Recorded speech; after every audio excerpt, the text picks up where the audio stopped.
اللہ رب العزت نے اپنی قدرت اور اپنی حکیمانہ نظام سے یہ طے کر رکھا ہے کہ زمین پہ چلنے والی ہر مخلوق کی روزی اس کے ذمے ہے۔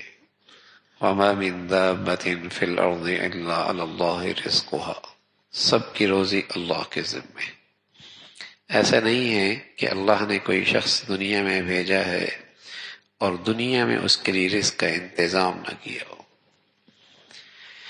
یا دنیا میں وسائل کم تھے، معاش کم تھا اور لوگ زیادہ آ گئے۔ ایسا نہیں ہے۔ ہاں، انسان اپنی بدعمالیوں کی وجہ سے، اپنی کرتوتوں کی وجہ سے خود اپنے لیے راستہ بند کر لے، یہ اس کی حماقت اور نادانی ہے۔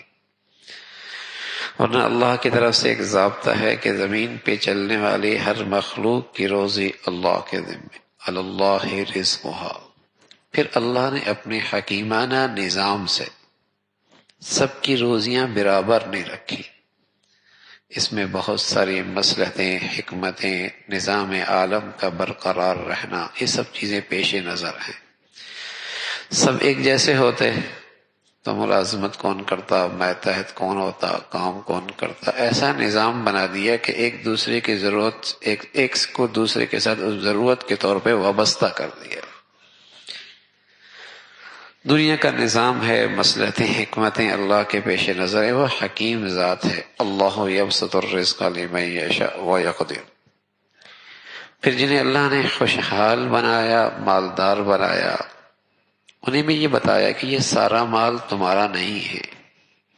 وفی اموالکم حق للسائل والمحروم، تمہارے مال میں یہ سارا مال تمہارا نہیں ہے، اس میں سائل کا بھی ہے، نہ مانگنے والوں کا بھی حق ہے، جو ضرورت مند ہیں ان کا بھی حق ہے۔ اتنا حق تو مالدار کے حق میں ان کا ہے ہی جو زکوٰۃ کا فریضہ ہے۔ یہ اگر مالدار اتنی رقم نکالتا ہے تو کوئی احسان نہیں کرتا، بلکہ جن کا حق ہے ان کا حق ان کو دیتا ہے۔ یہ کوئی احسان نہیں ہے، یہ اس کا ہے ہی نہیں۔ اللہ کے نظام ہے کہ اس کسی کے ہاتھ میں دے دیا، لیکن یہ حق انہی کا ہے۔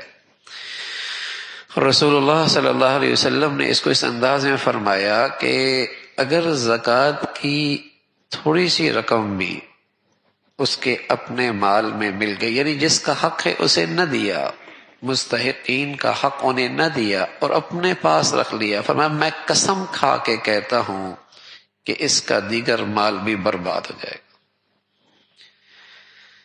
علماء نے، محدثین نے اس کے دونوں مطلب لکھے کہ زکوٰۃ دینے والے نے زکوٰۃ پوری نہیں نکالی، یعنی جن کا حق تھا وہ حق مار لیا، اور دوسری صورت یہ ہے کہ ایک آدمی زکوٰۃ کا مستحق نہیں ہے اور زکوٰۃ لے رہا ہے، اس نے بھی کسی غریب کا حق مارا ہے، اس نے بھی کسی غریب کا حق مارا ہے، اس کا بھی مال برباد ہو جائے گا۔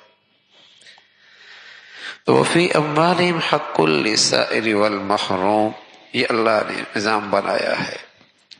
پھر اللہ ہر شخص کو آسمان سے تو رزق نہیں پھینکتا نا، دنیا کو دارالاسباب بنایا ہے، ان اسباب کے راستوں سے اسے دیتا ہے۔ اللہ کے نبی صلی اللہ علیہ وسلم فرمانا کہ دنیا میں کچھ لوگ اللہ کے مخزن ہوتے ہیں، جہاں اللہ اپنا خزانہ جمع کرتا رہتا ہے، مخزن، اور پھر اس کے ذریعے تقسیم کرتا رہتا ہے تو وہ اللہ کا خزانہ، اس کو اللہ نے خزانہ بنا دیا، اپنا خزانہ اسے رکھ دیا اور اسے تقسیم پہ لگا دیا۔